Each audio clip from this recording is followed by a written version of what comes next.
আদা দিয়ে ভালো লাগে না। অনেকদিন পর আমি দুধ চা খাই না, গ্যাস হয় বলে। আমিও খাই না, খাই না। বাবা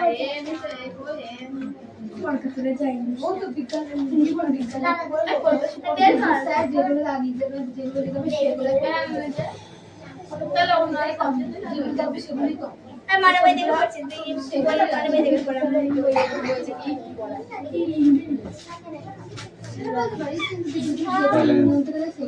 একদম আমি বলি না বলে আমি মারবো কিন্তু অ্যাটেন্ডেন্স করছি রোল নাম্বার 1 2 3 4 5 6 7 8 9 10 11 12 13 14 15 16 17 18 19 20 21 22 23 24 25 26 27 28 29 30 31 32 33 34 ওই 34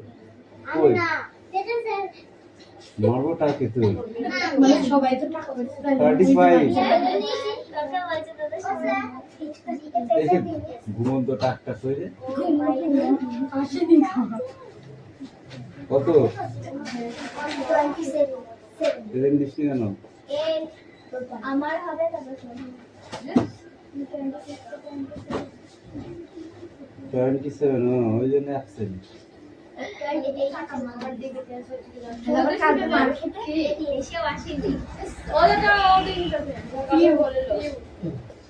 কালকে 2 প্রেজেন্ট বলবো টু প্রেজেন্ট বলবি ঠিক আছে আচ্ছা আপনি কি আমি দিয়েছি এই হাত পা হাত পা ওই হাত কেন মারবো বল কি রে তোর বিয়ে বাড়ি মানে ফোন করবি আর না ছুটি নিয়ে যাবি আজকের মাঠটা খেয়ে না আসতে করে নাহলে কিন্তু অন্যায় হবে এটা বলা কিটা বলেছে আসতে মারবো কে আমি তুই জোরে মারেছি ঠিক আছে না আসলে কিসের জন্য আসবো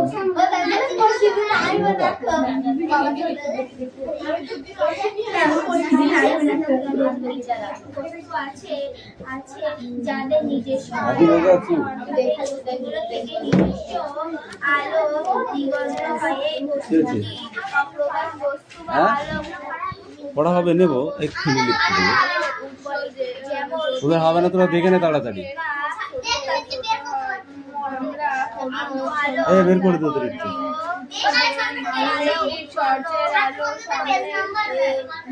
তো উল্টো পাল্টা হতেই পারে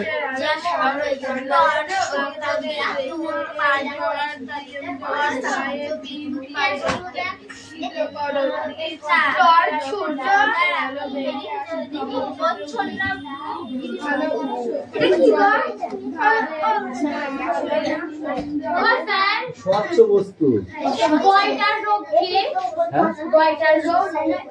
এই গলা ফোলা আমার যেটা হয় গলগণ্ড যেটা বলি না আমরা গলগণ্ড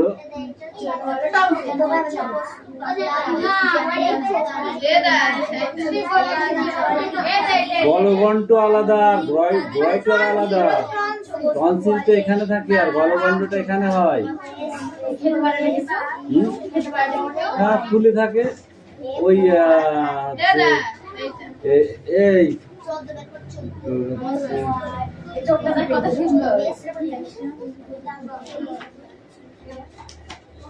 দেখিস আমি কতবার দেখা দেখে তোমার খুব ঢালা বেরিয়ে পড়ে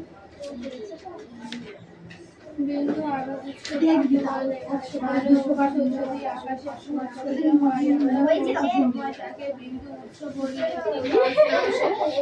বাবলার বাবার নাম কি ছিল জানো বাবলার বাবা এ সিদাম বাগে ছিল দেখলি? সিদাম বাগে ছিল দেখলি? বড় ওই রকম। হ্যাঁ, ওইগুলো বড় হয়ে গেছিল, ও ছোট ছিল। ওটা আস্তে আস্তে হয়, থাইরয়েডটা প্রথমে হয়, যখন ডাক্তার নেওয়া হয় ওই জন্য আস্তে আস্তে ওই রোগটা থাকে। যেমন বলে না আমার কাছে কি আন্টি ছোট চক্ষু রোগ, কোন ক্লাসে পড়ো? কি বোর্ডে? তো দাও দেখি কি আছে বোর্ডে, দাও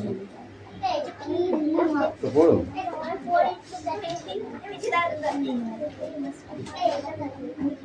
পম্পেট পম্পেট পম্পেট না পম্পেট খেয়েছিস? হ্যাঁ আমাদের বাড়িতে কি হ্যাঁ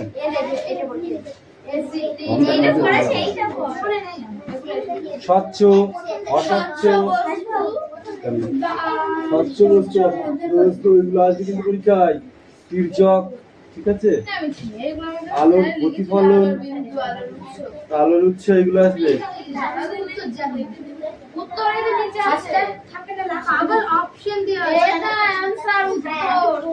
ওখানে একটু দিয়ে আছে, যেমন দাগে দিয়ে বলবে ওখানে একটু দিয়ে আছে।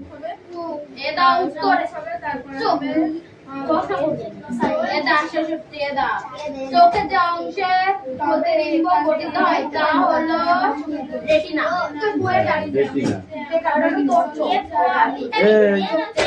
ওগুলো একটু ভালো করে দেখ, উচ্চারণটা কর, উচ্চারণ করে কি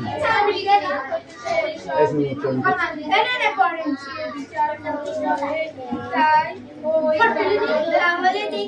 তাহলে দেখা গেল কিছু কিছু বস্তু আছে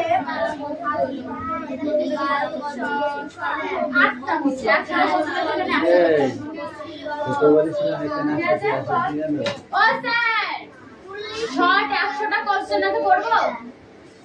আগে যেটা দিচ্ছি হ্যাঁ ওইগুলোই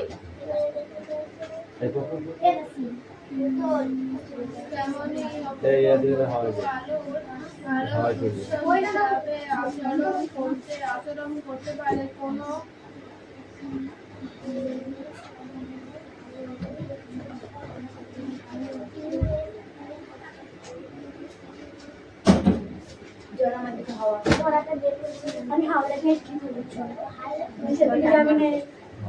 আটকানো যায় বল না।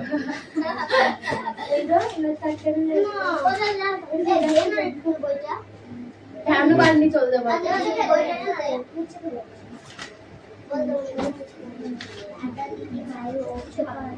অ্যাক্টিভিটি 6 এর ওয়া এ এটা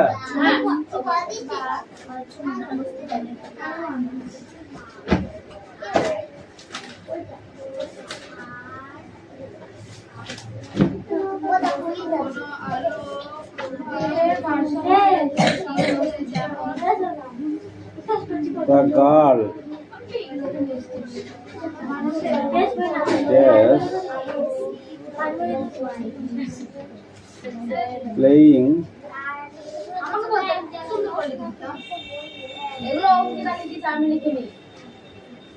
alone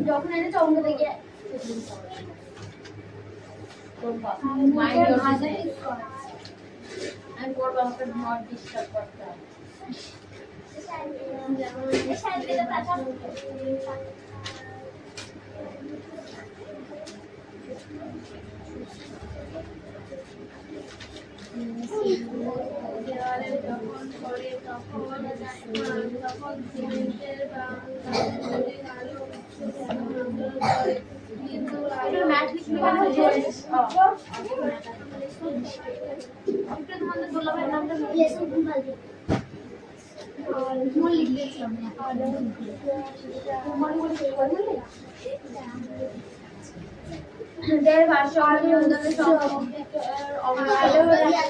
হিন্দু আলো উৎসবে আমরা বড় আলো উৎস বিস্তারিত আলোর উৎস বলে মানুষের আলো সমাজের আলো হয়ে বলা হয়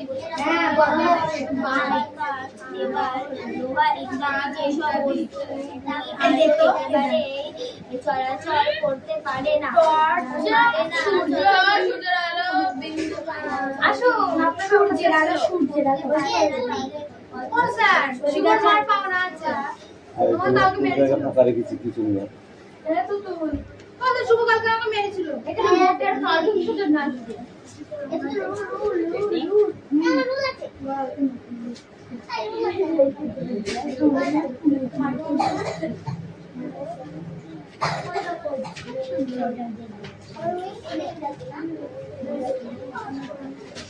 লজ্জা লাগা জানা আছে মহিলা আমাকে মারলি এটা আমার লজ্জা লাগে আরে গানটা মনে নেই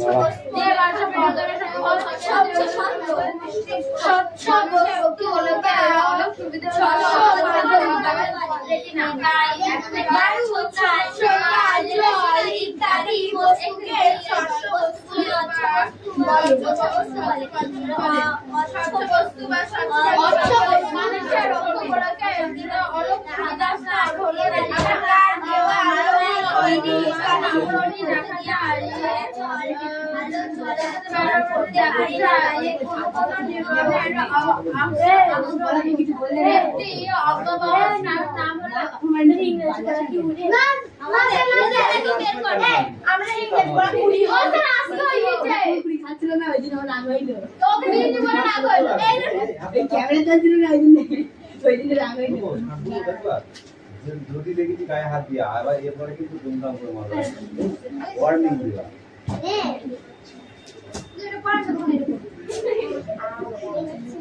ওরা তো এই দিকে একটু তাকিয়ে তো এই দিকে মানে দেখি একটা অপবাস কি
ক্লিয়ারেন্স এই আর কি আছে তোর তুই একা আছিস আজকে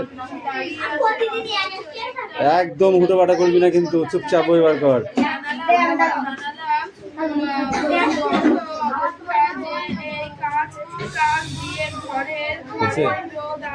দিয়েছি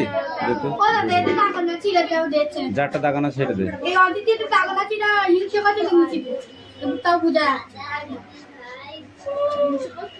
এই টি ফলস গুলো আর এই তলায় দাগ দিয়া গুলো খাতায় লেখ ফটাফট এই খাতায় লেখ খাতায় লিখে ফেল তাড়াতাড়ি হ্যাঁ এই মিছে দিদি ওটা দাগই দিচ্ছে দিক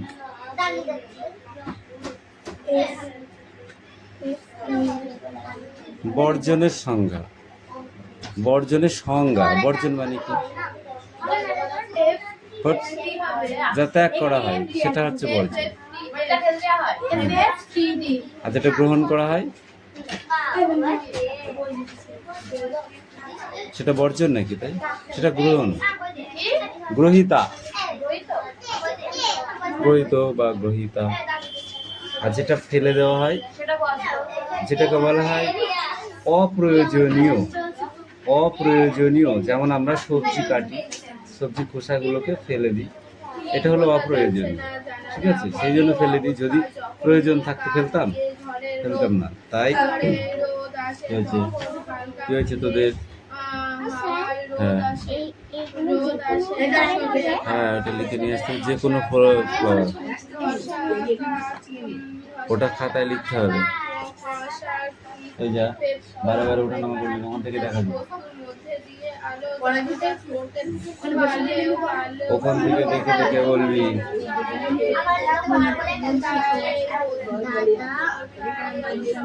দৈনন্দিন কাজের পরপ্রয়োজনের মানে কি?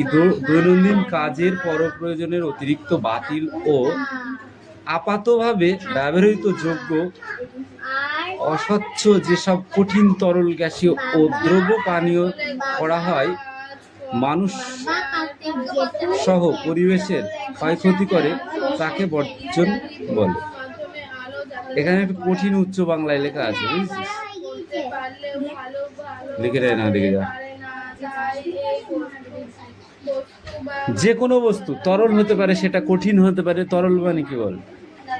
দুধ, দই, জল, এই ধরনের। আর তরল কঠিন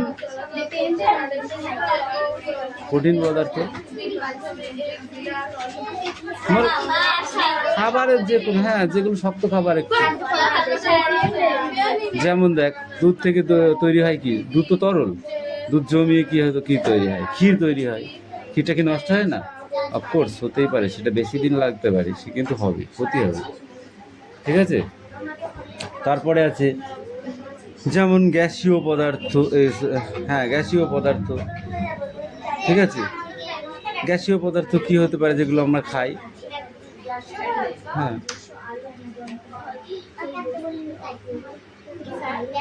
আমরা খাই এমন কিছু। হ্যাঁ, অক্সিজেন হতে পারে। ঠিক আছে, যেটা হচ্ছে এই অক্সিজেনের ভেতরে যদি কিছু বজ্র পদার্থ প্রবেশ করে যায়, তাহলে সেটাকে আমরা কি করব? পরিত্যাগ করব, ত্যাগ করব। সেটাই হলো বজ্র, তাকে বজ্র বলে। ঠিক আছে, এই সংখ্যাটা হয়ে গেল। এর অবস্থান কি? এর অবস্থানে কি হয়? বজ্র প্রকৃতিগতভাবে কঠিন, তরল, গ্যাসীয় পদার্থ, এই তিন অবস্থারই সৃষ্টি করে। ঠিক আছে, বজ্র সাধারণত তিনটে অবস্থা সৃষ্টি করে। যেমন দেখো, আমাদের এটা শরীরের ক্ষেত্রেও তাই হয়। পেটে যখন গ্যাস হয়, ঠিক আছে, সেটা কি হয়? বাবা দলা দলা ঠেকছে পেট এখানে, তাই না? এরকম করা হয় তো নাকি? সেইটা যখন আবার তরল করে বার করে দেয়, সেটা ঢেকরের মাধ্যমে হতে পারে, বাই ছাড়ার মাধ্যমে হতে পারে, তাই তো, কিংবা মুখের হাই তোলার মাধ্যমে হতে পারে। ওটা গ্যাসীয় হিসাবে বাইরে বেরিয়ে যায়। প্রথমে ছিল কঠিন, যেটা হলো শক্ত শক্ত লাগছে। তারপরে হলো তরল, তরল হয়ে কি হচ্ছে? এবার ওইটা হলো গ্যাস হয়ে বেরিয়ে যাচ্ছে। সেটা বজ্র পদার্থ যখন আমরা পরিত্যাগ করি, তার মাধ্যমেও হতে পারে। আর কিভাবে যাবে এটা বলা মুশকিল, এটা বলা যাবে না। ঠিক আছে, কিন্তু বেরোবে। এই হলো ব্যাপার। প্রয়োজনীয় উপযোগিতাহীন, এই প্রয়োজনীয় উপযোগিতাহীনগুলোকে আবার চারটি ভাগে ভাগ করেছে। সেটা কি কি? একটা হলো অবস্থান, প্রয়োজনহীনতা, যেটা হলো অবস্থান মানে সেটা থাকার জায়গা, প্রয়োজনহীনতা যেটা আমাদের প্রয়োজন নেই। আরেকটা দূষণ, যেটা দূষিত হয়ে গেছে। আরেকটা পরিণতি, এবং দূষিত হওয়ার ফলে যেটা হয়, যদি আমরা সেটা পরিত্যাগ না করি, তাহলে এই চারটে অবস্থানের মাধ্যমে আমাদের সেই ক্ষতিগুলো হতে পারে। ঠিক আছে, এই অবস্থানটা কি? এই অবস্থানটা হলো বজ্র প্রকৃতি ভাবে কঠিন তরল গ্যাসীয় পদার্থ এই 3 অবস্থায় সৃষ্টি করে। এটা হলো প্রথমে অবস্থান। এবার প্রায় উপযোগিতাহীন মানে যেটা ব্যবহার করা যায় না সেটা কেমন? এগুলি আপাততভাবে উপযোগিতা শূন্য ও ব্যবহার অযোগ্য, যেটাকে আর ব্যবহার করা যায় না। পান্তা ভাত আমরা খাই, ঠিক আছে, তাই না? কিন্তু সেটা যদি গন্ধ বেরোয় বা পাত ফোটা ফোটা এক ধরনের বুদ ওঠে, তাহলে সেইটা কি খাওয়া যায়?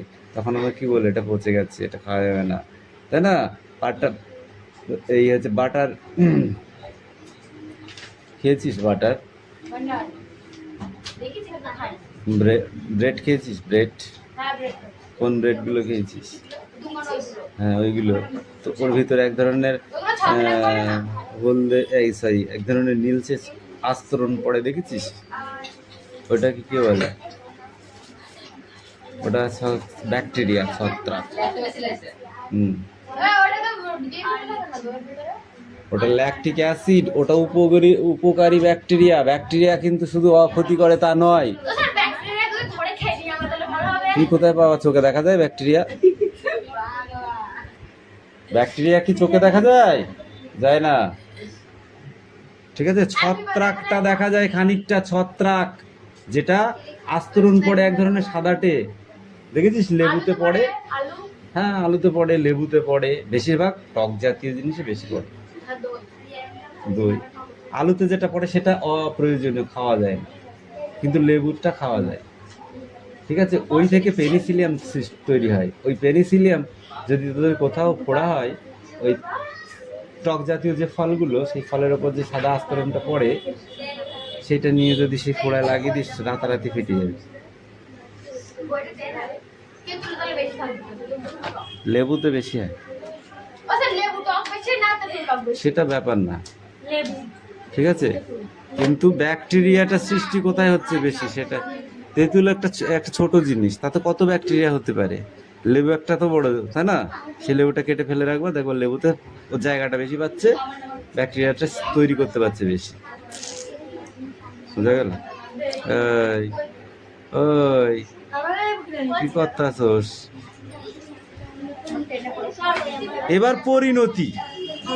কিছু বজ্র পচে গিয়েও মাটিতে মিশে যায়।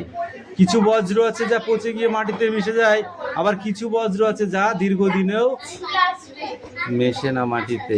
একটা প্লাস্টিক, অবশ্যই একটা প্লাস্টিক দীর্ঘদিন ধরে পড়ে থাকবে, কিন্তু মাটির সঙ্গে সে মিশতে চায়, মিশবে না। হ্যাঁ মিশবে, বহুদিন পর, সে যুগ যুগ হতে পারে। তো ওইগুলো তো জৈব পদার্থ। এবার কঠিন বজ্র কাকে বলে? দৈনন্দিন কাজে ব্যবহৃত পর প্রয়োজনীয় অতিরিক্ত ও অস্বচ্ছ ফেলে দেওয়ার কঠিন অবস্থার পরিবর্তনকে কঠিন অবস্থা বলে। যে অস্বচ্ছগুলো আমরা ফেলে দিই তার কঠিন অবস্থাকেই কঠিন বজ্র পদার্থ বলে, যে কঠিন অবস্থান তৈরি হয়, ঠিক আছে। এবার তরল বজ্র কাকে বলে? ওড়াটা ধরি, হ্যাঁ তো বের করছি, হ্যাঁ বার করছি, বললাম না। এই নিলাম, পড়ছিস না কিন্তু। আর সোনাম, তুই কিন্তু গল্প করছিস। সোনাম, আমি কিন্তু শুধু গল্প করতে দেখছি তোমাকে। মনে মনে পড়া বেশি ভালো নয়। এই দেখো, এবার সাইলেন্স। কঠিন বজ্র পদার্থ উদাহরণ, এটা কোথা থেকে হয়? যেমন খবরের কাগজ, ঠোঙা, খবর কাগজের ঠোঙা তৈরি করে না, সেখান থেকে হতে পারে। প্লাস্টিক ব্যাগ, মগ, বালতি ভাঙা, যেগুলো, এইগুলো থেকে হতে পারে। এবার তরল পদার্থের উদাহরণ, আসতে পড়তে বলেছি। গৃহস্থলিত ধোয়া এবং কাপড় কাচার নোংরা জল, গৃহস্থালির যে ধোয়া হয় রান্নার ফলে, সেগুলো তারপরে কাপড় কাচা, ধোয়া জল, যে নোংরা জলটা, পায়খানা ও পায়খানা প্রস্রাবের যে অপ্রয়োজনীয় বজ্র পদার্থ সেইগুলো, ঠিক আছে। এবার গ্যাসীয় কোনগুলো, উদাহরণ গ্যাসীয় আবর্জনার বস্তু থেকে মিথেন, যেমন HCH2। মিথেনের সাংকেতিক রূপ কি? মিথেনের সাংকেতিক রূপ কি? CH2। আমি বললাম, তোকে জিজ্ঞাসা করেছি কেন? মন দিয়ে শুনিসনি তাই। অ্যামোনিয়াম, অ্যামোনিয়ামের সাংকেতিক রূপ কি, যা ক্লাস 9 8 পড়েছিস? তা মনে থাকবে কেন? NH3 মনে থাকবে। তারপরে গৃহস্থলিত উনুন, মোটর গাড়ির কারখানা ও তাপ বিদ্যুৎ কেন্দ্রীয় চিমনি। তাপ বিদ্যুৎ কেন্দ্র দেখেছিস? দীঘায় যেতে দেখিস নি? দীঘায় যাওয়ার সময় দেখিস নি তাপ বিদ্যুৎ কেন্দ্র? কোলাঘাটে দেখেছিলি? যেখানে কয়লার তাপ তৈরি হচ্ছে, বললাম তোদেরকে, ওই দেখ লাইট জ্বলছে, বড় চিমনি দিয়ে ধোয়া উঠছে, ওইগুলো। তাহলে এইটুকুই বড়, এটুকু খুব, প্রত্যেকটা পদে পদে কোশ্চেন আছে, কিন্তু সহজ, একটু মন দিয়ে পড়লে হয়ে যাবে।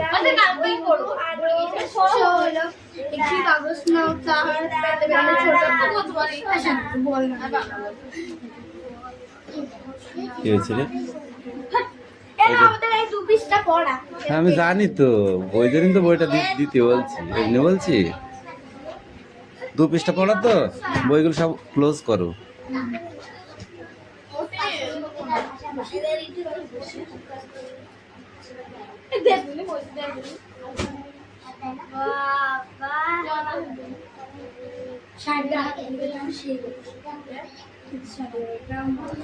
এই আলোক উৎস কাকে বলে তুমি বলো নীলম? আলোক উৎস, ইয়েস, আলোক উৎস। মনে পড়বে কেন? পড়িসনি?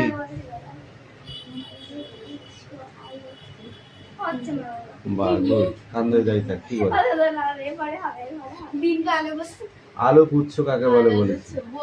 আলোর উৎস, আলোক উৎস কাকে বলে? কিছু কিছু বস্তু আছে যাদের নিজস্ব আলো নেই, কিন্তু তারা নিজস্ব আলো পাচ্ছে। আলোর উৎস একটি কাগজের ওপর কিছু অসংখ্য ছিদ্র। বল, আলোর উৎস কাকে বলে?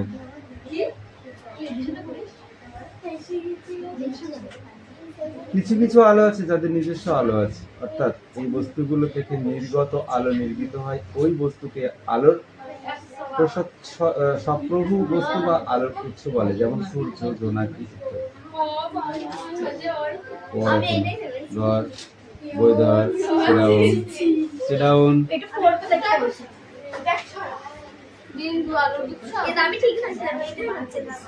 সোনাম, কি চিন্তা করতেছোস? মার খাইবি? তাহলে ভয় পাচ্ছিস? শিয়াল আসবে ওখান দিয়ে? আসবে না।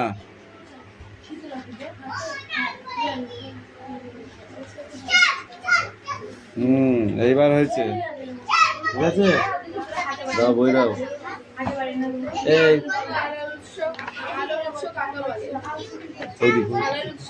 জামা প্যান্ট পরে, হ্যাঁ।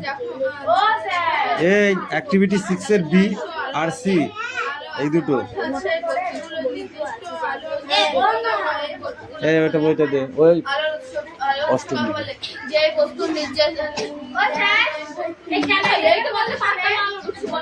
কত বছর? না, যে সকল বস্তুগুলো নির্দিষ্ট আলো আছে এবং নির্গত হয় তাকে বলা হয়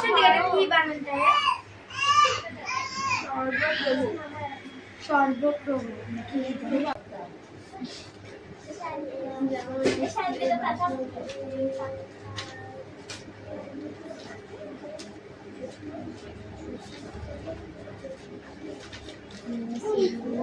দেওয়ালে যখন পড়ে তখন সিমেন্টের আলো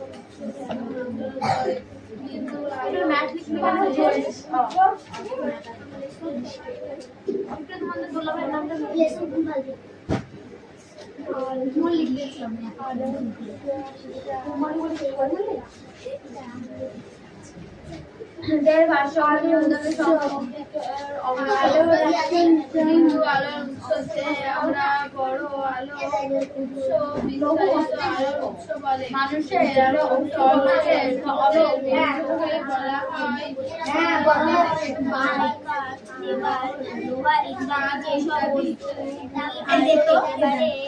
চলাচল করতে পারে না